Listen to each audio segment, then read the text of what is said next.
Good evening, friends and neighbors and radio listeners, no matter where you may be in this country or on this great big globe that we call the earth. Welcome once again to the Leo and Larry Show, the show that lets you know the places you need to go and the things you need to know. And we have another great guest. And this time all the way from Chicago, Illinois. And I'm talking about Walter Mendenhall, former professional athlete, and he's also the president of the Male Mobility Initiative. And I'm telling you, folks, right now, if you're concerned about the young people, particularly young men, young African American men, he has some things that are working phenomenally, and you might want to take notes so we can learn in our communities as well. Welcome, Walter, to the Leo and Larry Show. So good to have you. Man, great to be here, man. I know it was with some technical difficulties, but I'm happy that we got it together and that I'm here. Yes, yes. And tell us about, boy, I'm telling you, you're a young man, but you've done a lot of things. So why Yeah, don't you most tell us definitely.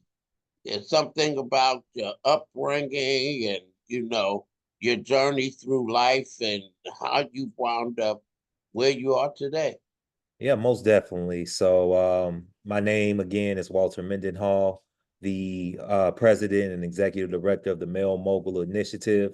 The mission of the Male Mogul Initiative is to positively transform the way young men live and lead in their communities through leadership, entrepreneurship, and workforce development.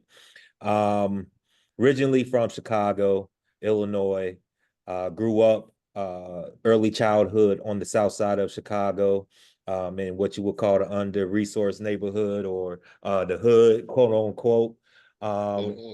my mom, I actually was diagnosed with a learning disability growing up, and my mom wanted to get us some better opportunities. So we moved to the north side, particularly the northern suburbs, and I was able to get everything I needed to be successful in the classroom with this extra support that being in a different area, more affluent area, was able to get the support that I needed and was also able to leverage my athletic ability to get a scholarship to play football at the University of Illinois. At the University of Illinois, majored in sociology and African American studies. After that, was able to be blessed to play football at the professional level, playing with the Eagles, the Philadelphia Eagles, Indianapolis Colts, Cincinnati Bengals, and Buffalo Bills. Once football was done with me, because NFL stands for not for long. And Never yeah, heard that one yeah, before. yes, no, that's what they call it. Not for long. So once football was done with me, really didn't know what I wanted to do. Became a football coach at a local high school. That eventually turned into a teacher assistant position. Got my master's and my credentials, and potentially became a high school teacher on the west side of Chicago. Loved what I was doing, but wasn't having the impact I wanted in the classroom. Took a year off, tried to figure out what I wanted to do during that time. I taught some college classes, particularly in leadership development and sociology.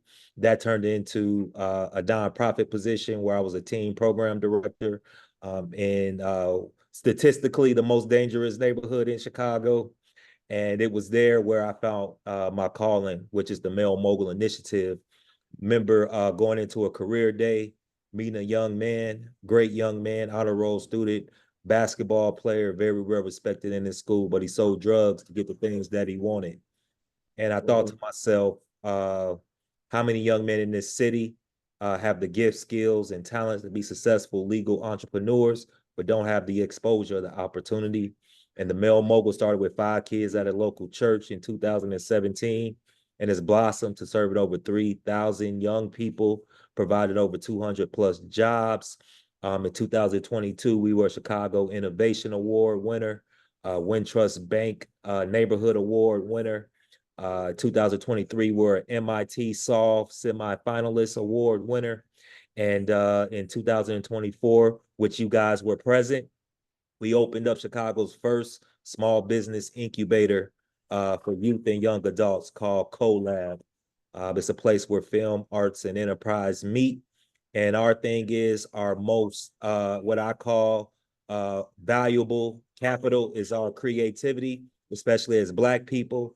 And it's a place where they could come and learn how to monetize that creativity while at the same time upskilling themselves, whether it's in the trades, in STEAM and STEM and manufacturing. So that is just an overview about a little bit about myself. Yes, and that was an amazing day, and I'm so glad we were blessed to be there with you. You know, we have some partners, some organizations that we work with in Chicago. So it was great to meet you on one of our frequent visits there. But even before, and I want you to talk later about the facility, the incubator, but before then, before you got the building, when you first started, um, you had the van, you had to go out in the community and get these young men. So how about you talk about that? What were some of the obstacles? What were some of the problems? And how did you motivate them? How did you get them involved in? And also, let me say this great shout out to your mom who did a wonderful job with you and your brother. And I just thought of that because when I was young too, they thought something was wrong with me because I had a speech impediment. I needed glasses I couldn't see, and they were going to put me in a special needs class. But my mother, like yours, intervened. You know what I mean? And how different our lives would have been if it were not for them, right? Yeah, most definitely. I think, to be honest with you, I think she set the model. She was a youth minister, very successful youth minister in Chicago and the outskirts of Chicago.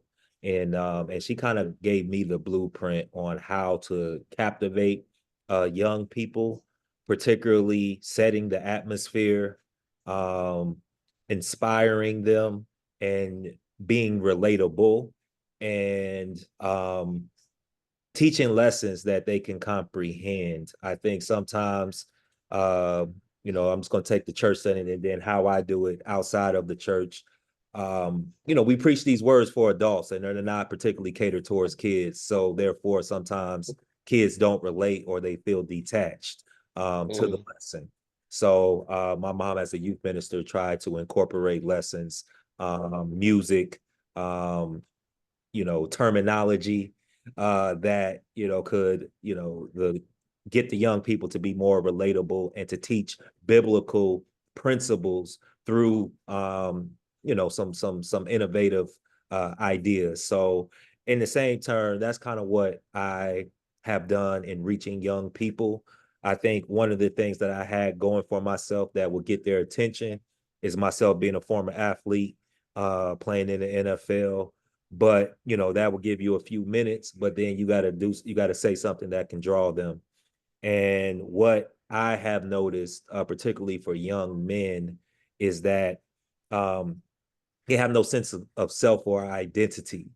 So what we try to do is help young men discover what I call the three foundational questions to manhood. And that is, who are you? Why do you matter? And what's your purpose?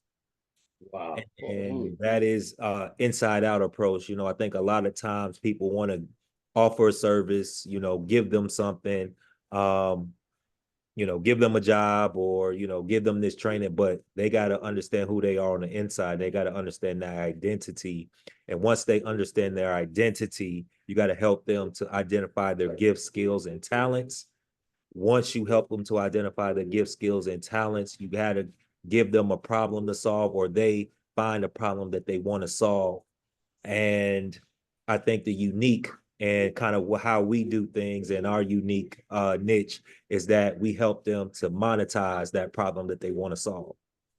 And Mhm. I think a lot of young men make bad decisions based on financial circumstances. So we try to help them, whether it's through jobs, whether it's through, stipends or whatever, to get out of that survival mode and start thinking long term. And at the Male Mogul, that's kind of how we go about doing things, helping them to understand their identity by understanding who they are, why they matter, what's their purpose, giving them helping them to identify their gifts, skills, and talents, helping them to identify a problem that they want to solve, and then how they monetize that problem. So that's how we've been able to reach. And what I realized, it's not about the gadgets, it's not about the buildings, it's not about the cars. It's really about doing life with them, having life on life, understanding them, guiding them, and then also being a model and practicing what you preach. I think the most important ministry is the ministry that they see you in. You could say Mhm. something, but those actions speak louder than words. And when you get tested, because in life always lives, they want to see if you practice what you preach and if you are humble enough to admit that when you are wrong and when you make mistakes. And I think that provides credibility, that provides trust, and that then you help to make what I call disciples. Um, in Chicago, some of the biggest gangs, the gangster Mhm. disciples and the black That's the disciples. disciples. You know what I'm saying? They've done it on the secular and the satanic side, man, but Mhm. they had a model in which they, were what they claimed to be. And Mhm. I think as people of God, we got to walk what we claim to be. And I think sometimes we don't do that in the way that we should, which in then does not translate to the younger generation. And what I try to do at the same time is be relatable, be loving, be firm, and just be really an image of Christ. Because a lot of these young men that we go out on the streets and get, or we meet through the schools, they may never go into a church. So Right. how do you show God, outside of a church setting? And it's really the life that you walk and the fruit that you produce in. And that's kind of how, you know, I'm able to reach the young man that we're able to reach. Right. And it's a while you were talking, I went back to when we had this was years ago during the youth entrepreneurship training. And but a lot of the students, came through the Department of Social Services. And I always remember this one young man who, at the end of a training class, said, can I say something? Can I say something? And I said, sure, go ahead. And he came up and he said, I just want you guys to know that somebody came to me and asked me about selling some weed. And he said, and when he told me that, I whipped out my business card and said, I don't have to sell weed. I have my own business. And it's amazing how transformational it can be just to just to have young people who don't have to commit crimes or do wrong things to try to get those, those sneakers or something like that. But I wanna ask you about something because you make this all sound so easy, but we know there's a lot of challenges, and I agree with you wholeheartedly. Who are you is the first thing. You have to know who you are. That's your gods, why you're here, and what your gifts are. But so I know you also had to deal with a lot of young men who were looking at other people in terms of identity. American gangster Frank Lucas, or 100%. Yeah, yeah. A lot of it in Chicago is the rappers. Um, in these last probably 10, 12 years, it's been an explosion of Chicago hip hop, mhm, particularly what they call this genre called drill music, which yes, essentially is making fun of other people that you have killed. And Mm-hmm. and that, as I talk to my young people, drives about 90 to 95% of the violence um, in African American neighborhoods, based off the music and the disrespect of, they call what they say, the dead, and Mm-hmm. it's this cycle. And what I've realized, and I had to realize early, is that I'm not going to save everybody. uh, Mm-hmm. Jesus didn't save everybody. Even one of his disciples turned on him. So Mm-hmm. I ain't Jesus. So, what can I expect? And how can you do something day in and day out, knowing that the vast majority of the people are not going to take you up on your offer? The vast majority of people are just don't believe, or don't have hope, or just, you know, they don't want it for themselves. Mm-hmm. And how do you keep doing something day in and day out? And I say, at first I didn't understand Moses, in that story, but I understand Mm-hmm. it's hard shepherding people. It's hard developing and motivating and inspiring people. And it can get you frustrated. I do get frustrated. I do get angry. I do. And Mm-hmm. what I do and what I try to do is focus on the success that I have had, the lives that I have transformed, um, the family I've been able to create, and just realizing that if you save one, that's a jewel in the crown, in the later glory, man, in the day of judgment, man. And Mm-hmm. Well, that's, you, I try to think that way, but I'm not gonna say that, every day I'm this mm. optimistic. Oh yeah. Well, look, I, I made no, I make no secret about the fact that I've spent several nights looking up at the night sky and saying, "Lord," So it does get frustrating. You do, I call it righteous indignation. You get angry sometimes, Yeah. as long as it's for the right thing. But 3,000, you know, young black men, and I mean, you these are we're not talking about like you're getting the a bunch of students from the honor roll. I mean, these No, not yeah, tell them who yeah. who are the young men you're targeting. Yeah. So in Chicago, there's really, when you're in under-resourced communities, and I'm just saying Chicago because this is where I'm from. And it could probably be, in other places, but there's really three types of young people in under-resourced communities. There's those who are sheltered. There's a lot of times they may live in the community, but they have strong family support structures Mm-hmm. where their community does not necessarily shape or mold them because of the support system they have, and they're not sometimes they're sheltered from that violence, or that, those things that the community can grasp. um Mm-hmm. there's another group, what I call outside kids, Mm-hmm. where they're kind of they're outside, they see these guys, they see what's going on, and they have to make a decision if they're going to go one way or the other. Then Mm-hmm. what I call the last group is street kids, which is when you hear a lot of what's going on in Chicago, a lot of it, and the misconception is that it's everybody.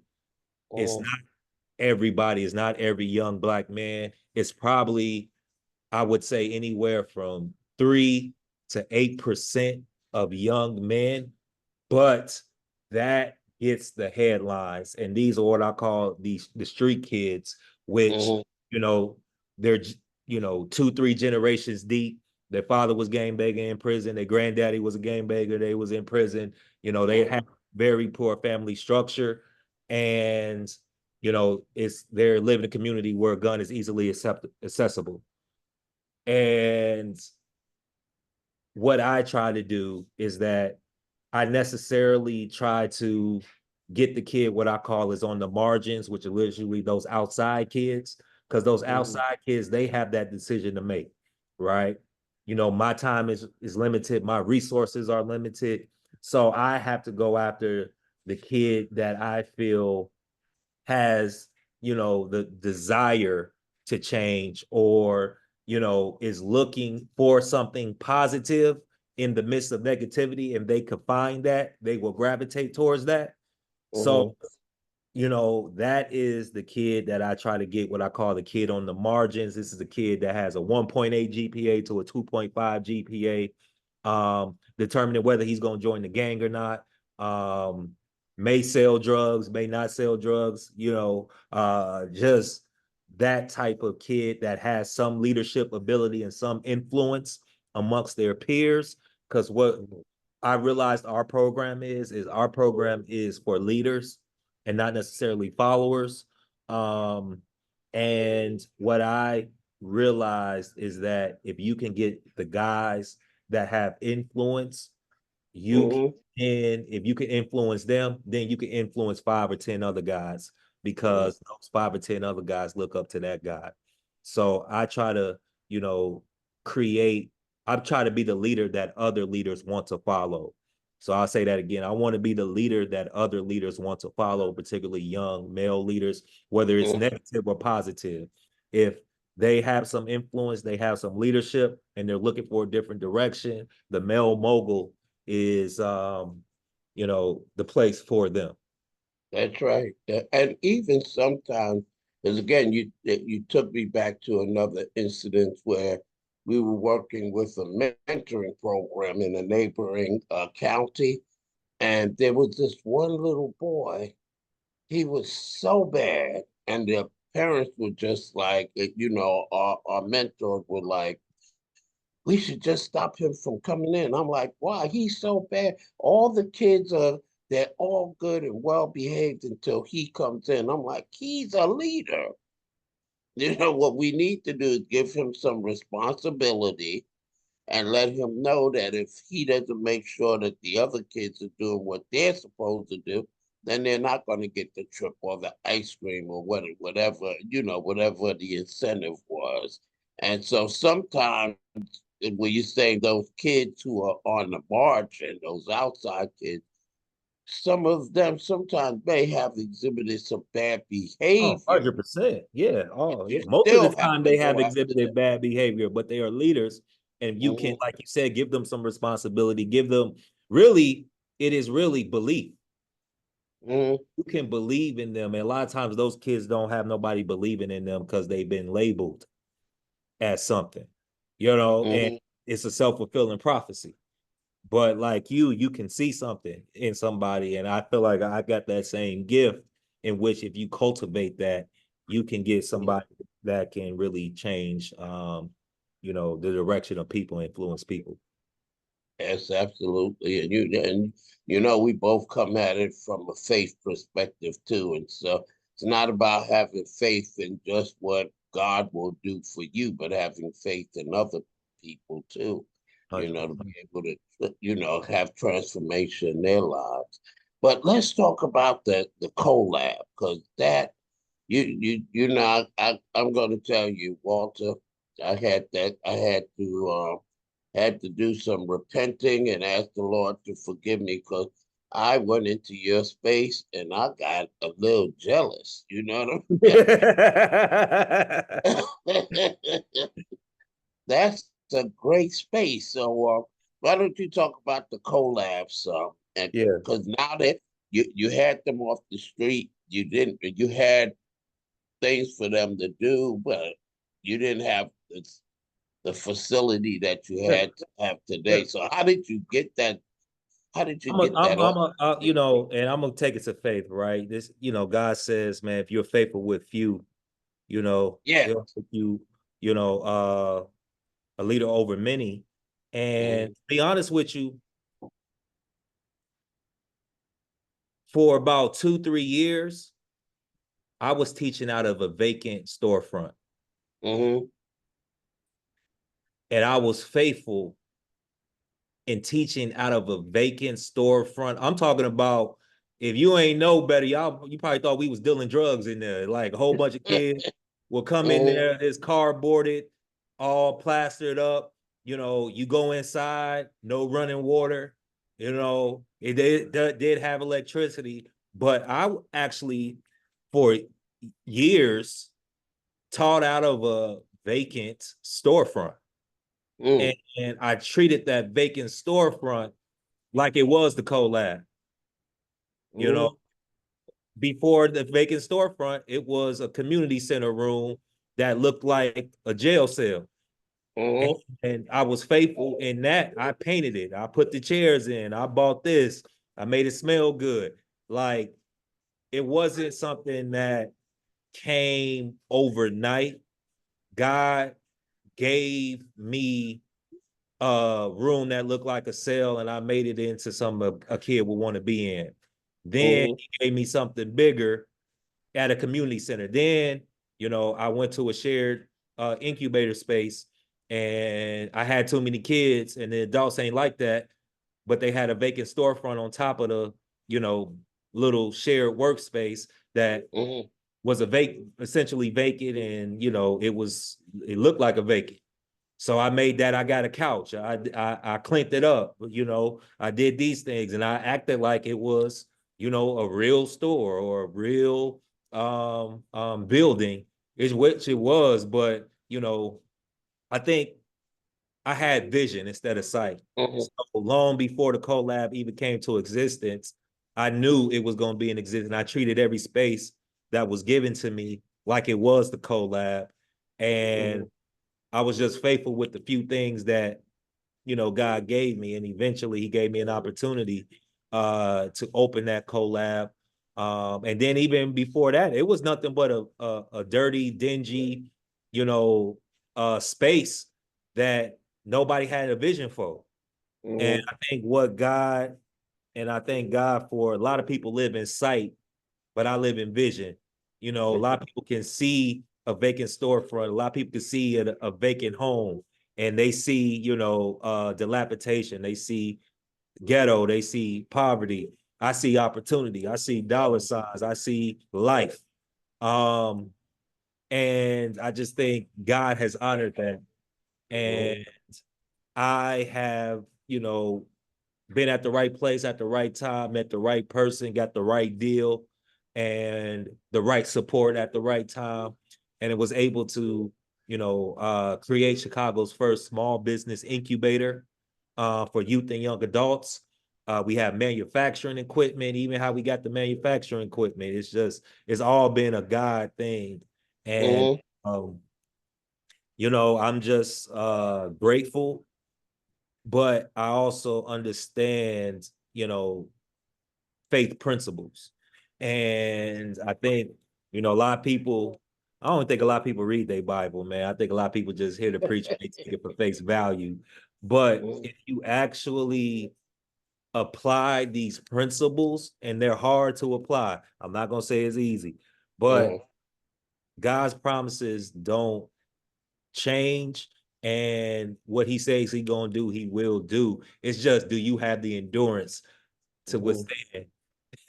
And I'm preaching to myself, because I've been going through a lot of stuff lately, so I'm preaching to myself as I'm saying this. It ain't like a couple days ago I was in it, but uh I say that to encourage myself, but hopefully encourage somebody else.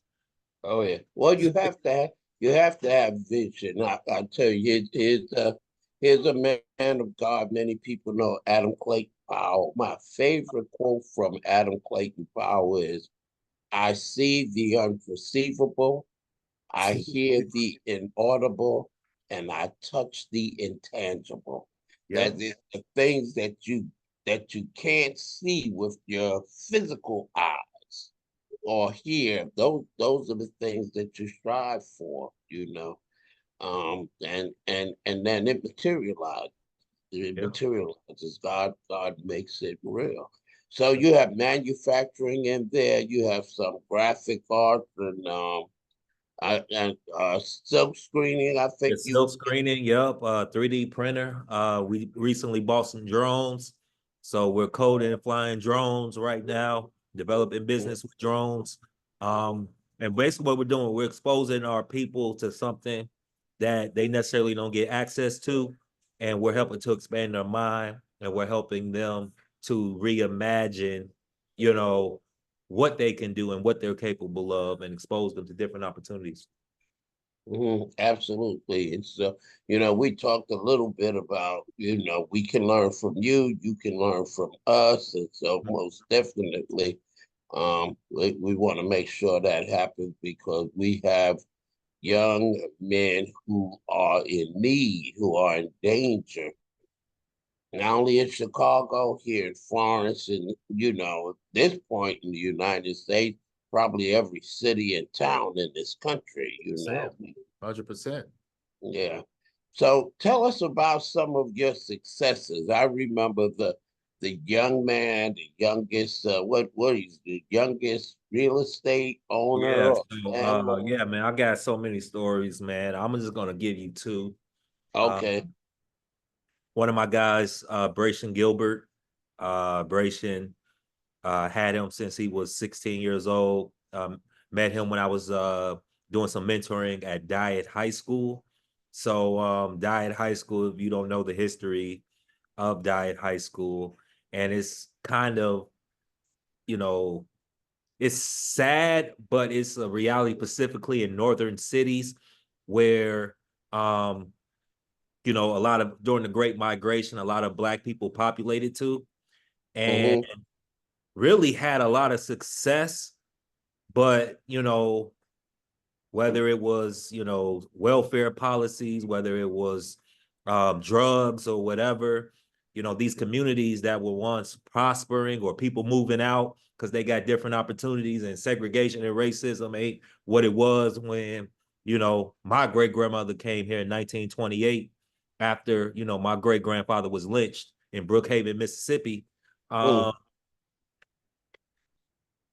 it's like it was, Bronzeville, which it was Chicago's first Black neighborhood, the neighborhood, I live in, the neighborhood where when Black people came during the Great Migration, that was the only neighborhood they could live in Chicago.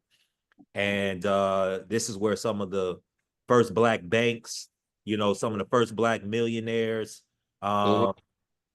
um, some of the greatest entrepreneurs, African American entrepreneurs came, you know, to Chicago or from Chicago or came from the South and partnered with people.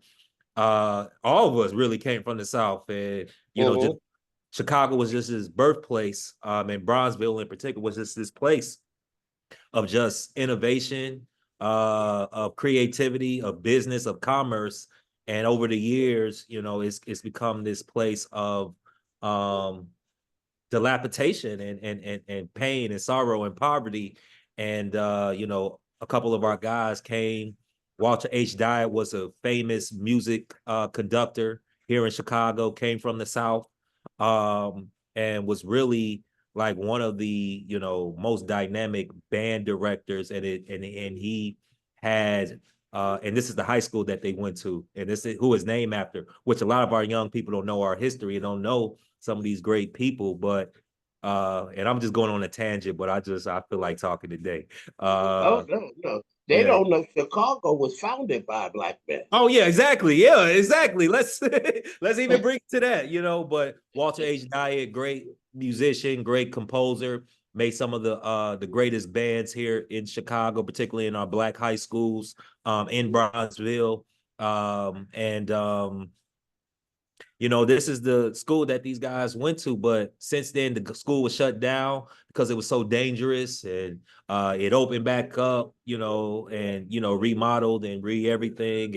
And this is where Brayson, the environment that he came from and that he came to. And Brayson, great young man. During that time, though, he was selling drugs because that's what he saw around him. Uh, Mm-hmm. but through our programming, we were able to expose them to different things, to colleges. We went on college tours. We did all this stuff.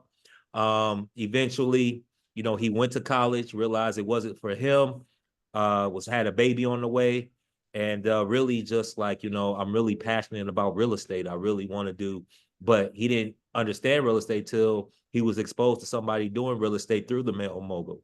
And we Mm-hmm. helped them to provide him with the realtor that knew his situation. We gave him exposure. We taught him kind of walked his hand, and we actually helped him to finance his first building.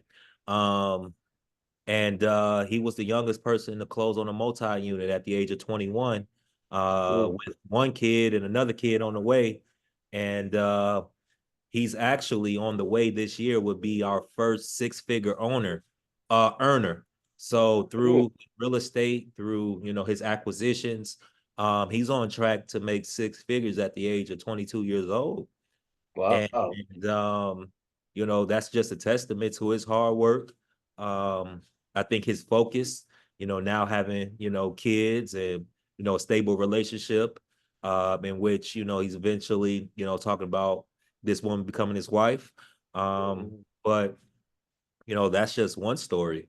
Another story is Keith was actually friends with Bration, really was a part of the program, but really wasn't understanding what we were trying to give to him. And eventually he got into some trouble, had a gun possession charge, was in jail. Um, really knew Keith's character and what he could be. We helped him to get a lawyer, uh, got on probation, and once he got out, he apologized to me. He said, I realized I was being a liability and not an asset. And Mm-hmm. and that was in 2021, 2022. He got his first apartment. 2023, he was the second person to close on a multi-unit building at the age of 22. And really has been an asset not only to the Mail Mogul, but to the community. Got his Google e-learning or e-commerce certificate, got certified to teach entrepreneurship, and now Bration and Keith go into the schools in Chicago and teach entrepreneurship and leadership development, and also the alternative schools, and also to justice involved youth. So kids that are, have been involved in the justice system, and they're teaching leadership. And what I realized is that even though I may have more experience and more knowledge, you know, um, the kids really relate to them because they're more closer to their age. We kind of with young people sometimes we are old to them, you know, Mm-hmm. and to have somebody closer to reinforce what you're saying and kind of be a disciple of your teachers and have your DNA. I think really there's no better feeling than that, man. Absolutely, absolutely. Those are two great examples out of I don't know how many stories you could tell. But that I'm gonna tell you that one of the main things I pulled out of that, you've seen this, the working in the community. We have so many people, like you said, you have to, what Jesus said, faithful over a few things, and I'll make you ruler or leader over many. We have so many people in our communities, not just parents, not just everyday folks, but people who want to get involved, who want to start nonprofits, but they want it to be instant. You know what I mean? It's like I want to form this organization, get a big grant, and you found the same thing, right? That it's really Work about like that. God, did you? Don't work like that. No. Um, don't work like that. Mm-hmm. And this is not for the weary. I would say I have both, and a nonprofit is twice as hard as a for-profit entity. Mm-hmm. Hope you think it's the same, but you gotta basically pitch people to give you money, and they get necessarily no product or nothing in return but a story. Like, and Mm-hmm. that's basically what you're selling. You're selling a story, you're selling vision, you're selling results. It's nothing tangible. At least when Mm-hmm. you have a for-profit, you have a product they can buy, they can use, and you constantly got to do this. So I believe, this is just my personal opinion, you could think differently. Uh, Mm-hmm. I think nonprofit is a lot harder than a for-profit business. Oh, absolutely. I've had both too. I've had for profit and you reminded me of a friend of mine who told me once, he said, you should become a car salesman. I Oh said, I yeah. can't, I said, I can't do that. I can't sell a car. I really don't believe it. And he told me, he said, why not? You sell heaven every Sunday. So, like you said, you're selling something that's intangible. People Yeah. can't see it. It's a hope, a dream. Yeah. But so how was the dream? Because when we were there, it was the pretty much the ribbon cutting, the launch of the collab. So how are things going since then, since now that it's open and operational? Man, it's been going great. We're currently have our first cohort in for the summer. We got 20 young men that are employed for the summer, ages 15 to 24. Right now, they're learning manufacturing, particularly screen printing. They're getting exposed to the trades, construction, and they're building, coding, and flying drones. And basically, what we're doing and kind of how we do is kind of like this. Um, I don't want to say boot camp, but we just want to see what their aptitude is. Um, are they attentive? Are they good learners? How do they handle adversity? So even too, before we even get started with the work, we do a workout. That's maybe my personal background as an Mhm. athlete, but I think you get a healthy workout in, your mind's clear. You got some healthy food with you, some fruits, some vegetables, which we provide the young men every day. Then you're ready to learn. You're ready to work, Mhm. and you're ready to be better. You feel better about yourself. So um, that's what we try to do. We got 20 young men. They're going great. We're getting some great support from people that I never thought we would. We are going to host the Obama Foundation sometime this summer. They're going to come in and do a meeting at our new facility. We got different agencies, different funders, different foundations, all excited about what we have going on. And our hope is that we can continue that support and that momentum and really drive change, in Chicago. Yes, and hopefully replicate it. I mean, Hundred that's percent. one of the reasons we want to partner with you is so we can look at how can we replicate success? How can we replicate the Mhm. things that work rather than, trying to reinvent the wheel? Yeah, In fact, that while you were talking, I was like, geez, I wonder if they would teach some of our folks about the drones, yeah, maybe we can share our training package on AI. Or exactly. we Yeah, 100%. yeah, or solar installation. But that's how it works. I mean, Yeah, we have to and that's no matter where folks are, what they're involved in the nonprofit industry. We're trying to change not just a local community. We're trying to change people in the world. yeah, And none of us can do that just with our organization. 100%. You got to collaborate. That's the whole Mm. collaborate. Yeah, that's what it is. Collab, right? Yep, Yeah, yeah. That's it. Hey, that's a great play on words, isn't it? yep, yep, yep, yep. Yeah, and we're really excited too. We're looking forward to you and some of the young men coming down to South Carolina, and of course, we'll be back up to Chicago again. You notice, see you guys. I know you're super busy now. But what do you have? I know you're already envisioning something else or taking it to the next level. Can we get a peek? Yeah. So I think the next thing for us is that continuing building what we call our community wealth building ecosystem.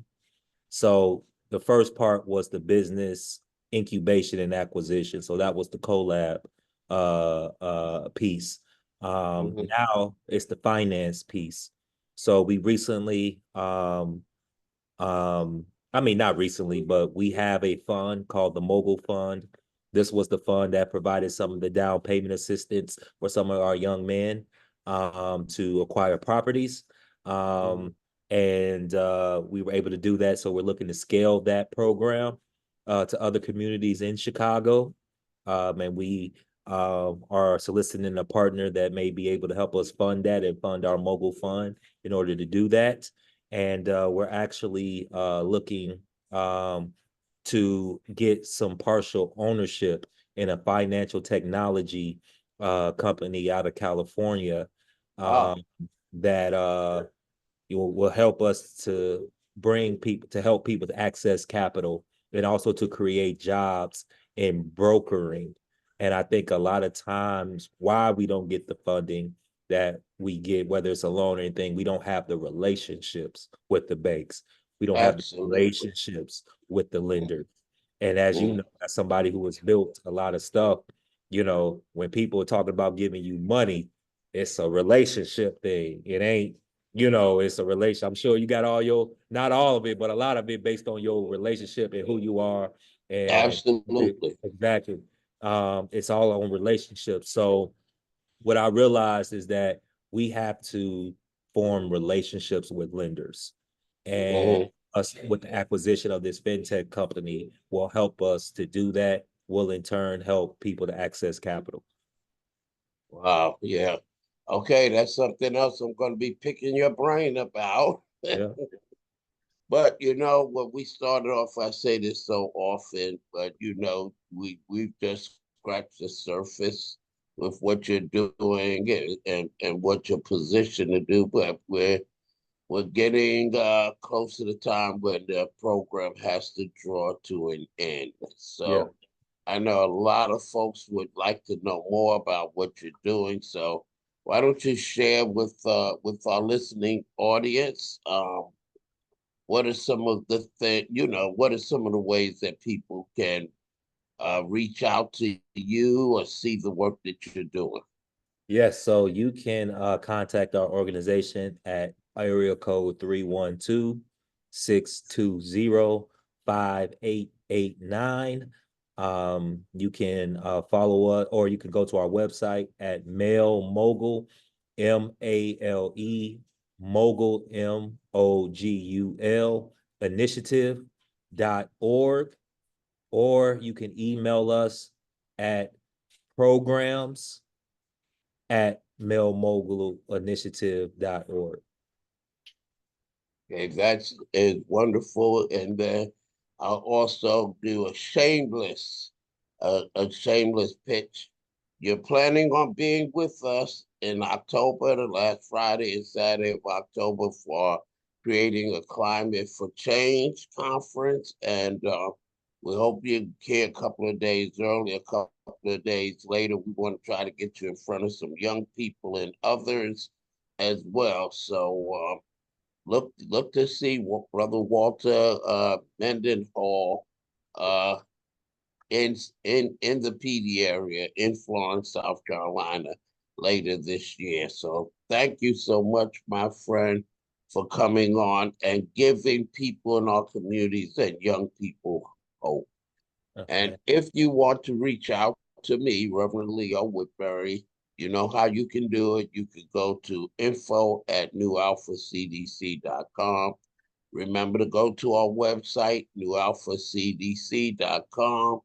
And you can also call me at or visit us at 4 p.m. on Sundays at the church where I am blessed to pastor, and that's Kingdom Living Temple, 705 South Irby Street, Florence, South Carolina. Telephone number 843-799-0740. So thank you again, Brother Walter, for blessing us. And remember, if you want to know the things that you need to know and to go the places where you need to go, remember, it's the Leo and Larry show. God bless you and heaven keep you.